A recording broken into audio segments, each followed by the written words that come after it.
This is the workshop for yet another mail merge. On campus, we use Google products. So sometimes using Microsoft's Word and Microsoft's Outlook's mail merge doesn't really work because we have Google products. We try and point everybody to the web interface of Google instead of using third-party applications to get to the mail and stuff. So usually the easiest thing to do is go to your mailbox and just start up a draft. You can do that by hitting the Compose Mail button and just giving it a subject that you remember. So I'm just going to call it draft for yet another mail merge workshop. And this is where you would make the email exactly what you want it to look like. And to save it as a draft, you don't have to do anything. You can click minimize or click this close button. It doesn't delete, this little trash can here would delete it, so you don't want to hit that. So we'll just minimize it. The next step would be if you already have a Google Sheet or if you've uploaded an Excel sheet to Google Sheet, you can open it up. I don't have one ready to go because actually I do have one ready to go. This, all it is just a sheet of names, email addresses, rooms, a column that's labeled as friends. Let me get rid of this. So you may have grades, you may have any kind of spreadsheet you have or whatever, I don't know. Email grades. People do weird things. Maybe have like emergency contact information. And the important thing here is when you have it set up, this first row here is called your headers. And this is case sensitive when you're doing your mail merge. If you want to have those fields directly inputted into your email, that's case sensitive. So it's important to note that like on mine, I try to keep the same scheme because if you start mixing up different schemes, then you'll end up running into problems. And I suggest not having any spaces at all. It can handle spaces, but usually for simplicity's sake, it's easier just not to have spaces.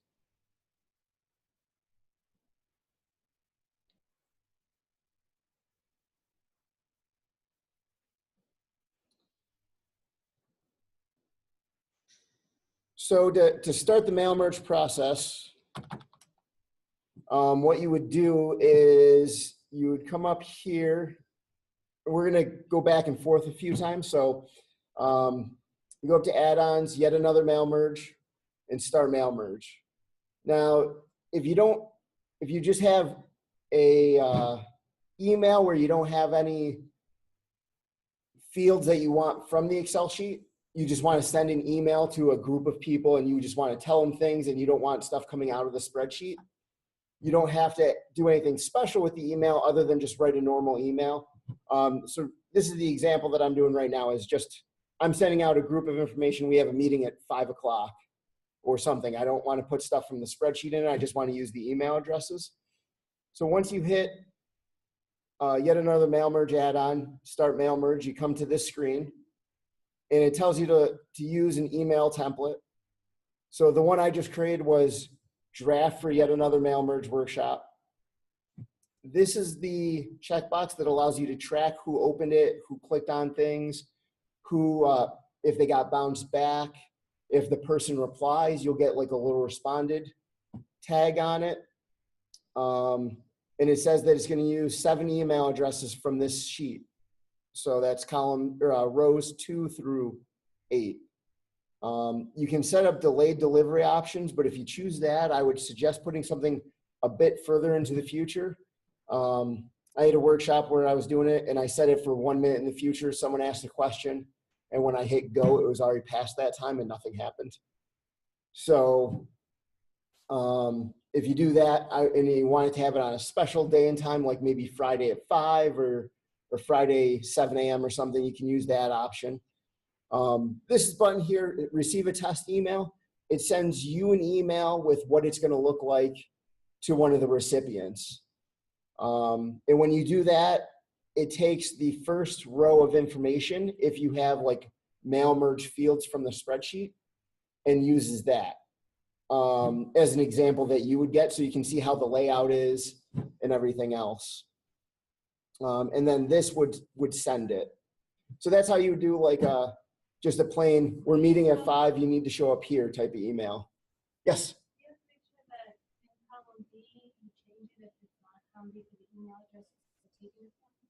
So I didn't do anything special other than write the word email to have it know that that was the email address.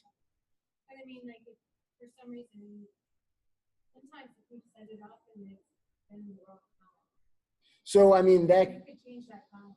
yeah, you can change it. But like, there wasn't any spot that I actually said, I want column B to be the email address. So we could like use this, let's say we were emailing an entire class that their class got canceled. Like we had like 30 people. This is like to send the same information to 30 different people. All right, what if we wanted to send class lists to all of our faculty? Could we send different information to 30 people? Does it know to pull from somewhere for sending different data? So I'm trying to picture what your spreadsheet would look like. Yeah, that's why we can do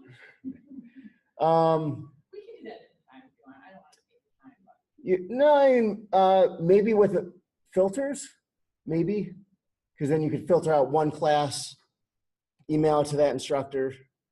Well, oh, because you want to, you're trying to email the instructors just the class list of who's in the class? Yeah, like we regularly blast out information to like multiple people, but it's not always the same information. Like sometimes we want just like whatever to go to certain people. So I'm just wondering if yet another mail merge would work in that case, or is it basically just a tool to send the same information to multiple people? Like, codes within your email itself, and it's going to pull from whatever you have on your database. Yep, we're going to do that in just a second. Okay. So that might answer your question. So that's just if you're just sending a plain text email and you don't want anything special. But we want something special, so we're going to come back here to my drafts. We're going to open this up, and we're going to type in hello.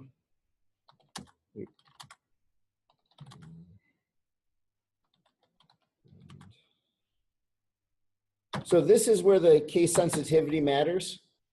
So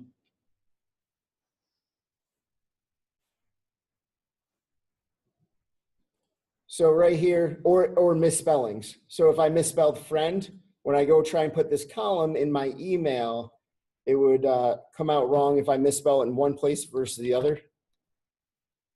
So a lot of times what I'll do, and this is personal preference, is I'll just take and hit copy on that and then come back here to my email and paste it in there just to make sure that the case and spelling's the same.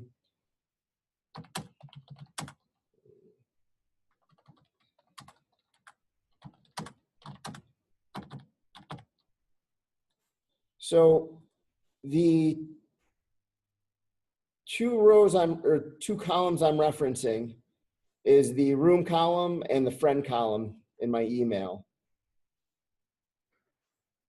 And the greater than and less than symbols here the double caret is what signifies to the program to look back in the spreadsheet and use those columns for those two spots in the email.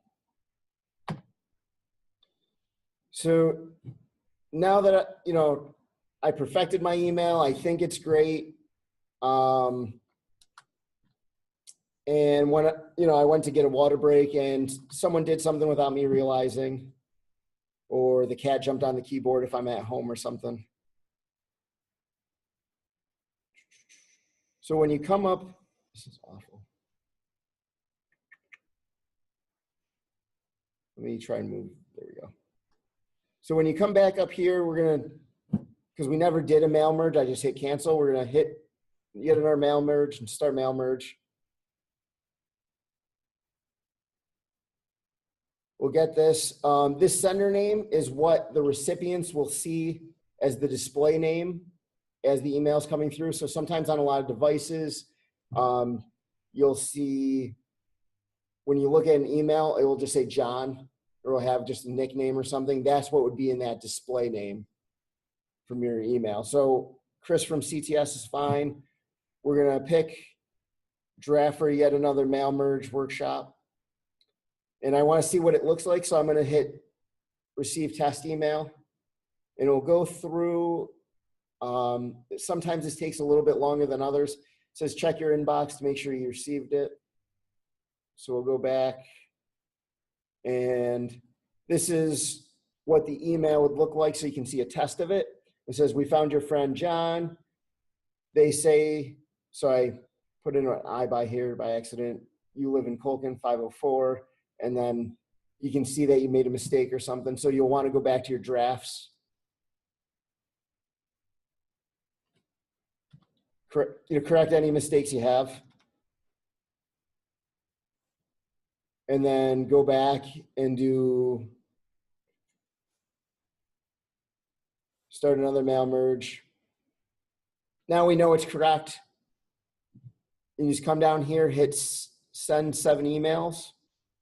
Once you select the draft that you want to be using, send 7 emails. It'll go through. There's a limit of like 1,500 emails a day that you can send through this. And even though there is that limit, if you, depending on, if you use one spreadsheet and try and do all 1,500 at once, our university spam filters may end up hitting you, saying like you're sending too many emails, because I know we do have some things in place. I don't know the exact numbers, but so far, most of the people that have come to the workshop haven't run into a problem with that at all. But that's just something to keep in the back of your mind if you're going to try and send out 1,500 emails at once. If a lot of people say they don't get it, you may want to call up the help desk and ask a couple questions.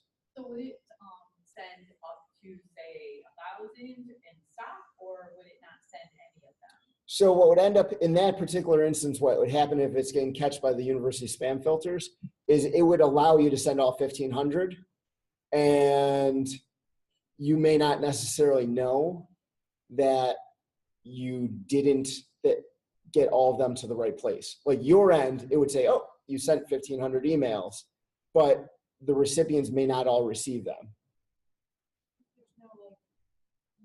So it doesn't send like the first 500, okay. It doesn't send any of them maybe? So it depends on how the spam filter is set up. Okay. I would recommend keeping the list down just for simplicity's sake to 200 or less at a time.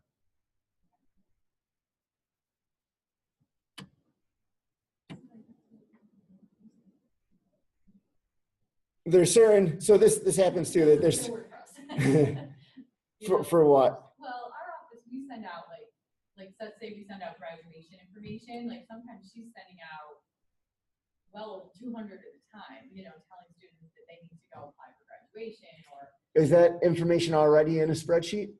Mm-hmm. All the email addresses? Or are they like part of like a group list already that you guys have? It would be a list that she would pull from Banner, and it's going to change, obviously, every semester. Right. Sometimes it's going to be the same group of people. So are you currently sending to all of them at once? I don't think she's not using YAMM. So, I mean, if she's sending all 1,500 already, there may be special things set up for her to make sure that you may have already had that taken care of. Yeah. Like I knew if I try to send 1,500 emails at once, there's a good chance that most of them or all of them won't get to where they're going, just because I'm not privileged enough to. No one in the university wants me to have the power to send to 1,500 people at once, you know. I'm probably sure that's probably what's set up for you.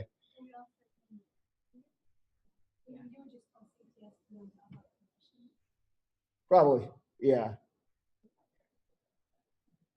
Yeah, if you're already doing it, I would imagine. I know that and wanted it though. She said, I'm sending out this thing, I'll send out this thing. So yeah, or she may already know what her limits are. So in here it says you sent 7 emails. You can still send 1,492 emails to recipients today. You click OK, and you end up getting this. Yep, it's a merge status column.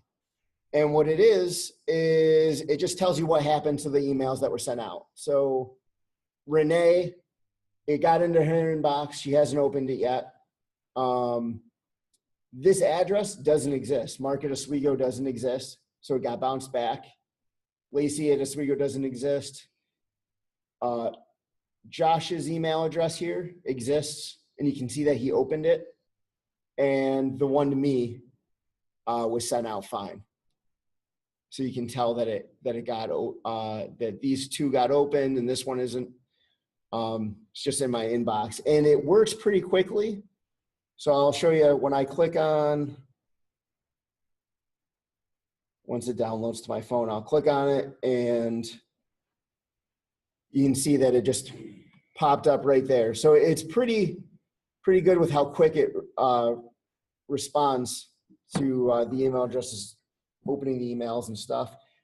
There's also a status of like clicked and responded. So if someone responds back instead of email opened, it will say responded. And you also get percentages here that tell you what's going on with the email. So someone just responded back.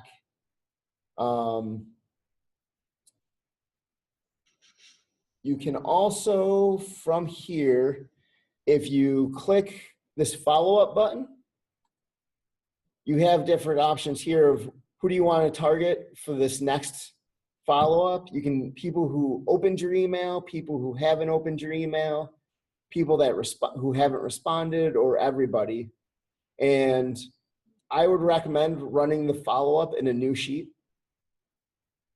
And when you click that, so a new sheet popped up with, I clicked on people who opened the email, which is Josh and myself. And it brings you back to the mail merge interface here. And then you could pick another email draft that you had set up, and then you can send out, I clicked on delay delivery. You can send out another one as a follow-up to the people who didn't get it, or the people who have opened it, people who haven't responded. So people in orientation were using this to follow up with people, with students who never opened the email saying they were going to come to orientation, or that they haven't registered or whatever. The delay options here, you just pick a date and a time. And if you're worried about emails might be sent up to an hour after the time you specified. So that's something to keep in mind, because if you want it to go out, say before 7 o'clock, you might want to set it up for 5:30, something just to make sure. And you can tell it to leave yourself some quota if you have to send another mail merge later that day. And then you just hit schedule merge, and it schedules those things to the follow-up email to go out. Does anyone have any questions about anything? Anything particular? Can you back up a little bit and show me where you did that follow-up thing? Yep. So on my original sheet here, so the merge status is gone now, but you can go back to open tracking report. Is it under add-ons? Yep. Okay. So if you need to open up the tracking report again, you go yet another mail merge and then open tracking report. And so now, because we went back, things kind of got a little funny. That's okay. But if you click on this in the tracking report, if you click on this plus button, that's the follow-up. And then that's where you can specify who you want it to be sent to, whether it's people who opened it, people who haven't opened it, people who haven't responded, or everyone. So in OLS, our grad assistant, Clark, will send an email to the tutors. Hey, we have tutor training on this day. And then 5 days later, he'll look at it and see, okay, well, 30 of our 100 tutors haven't even opened the email yet. So I'll just check this again and hit people who haven't opened the email, the original email, and he'll send another one. Hey, we sent you an email 5 days ago. You need to read it. Or people who respond, if he's filling out a form, having them fill out a form for the schedules or whatever, he'll click on, people who haven't responded and be like, look, we still don't have your answer yet. We need to make sure that, we have your schedule in place so you can work or whatever. So, that's the majority of yet another mail merge. There is some documentation. So if you have your tracking report open, you can click on documentation and it brings you to their support page. There's YouTube videos that are linked here, and it kind of goes through and just describes everything that I've been talking about. The YouTube videos were set up by this company or this guy originally, and they're very good, but they may not be the latest interface. So it may have the same information. The colors and where things are might look a little different. And they have a 2-minute tutorial to watch if you want to do that. I'm going to turn off sharing because I think that covers most of the workshop.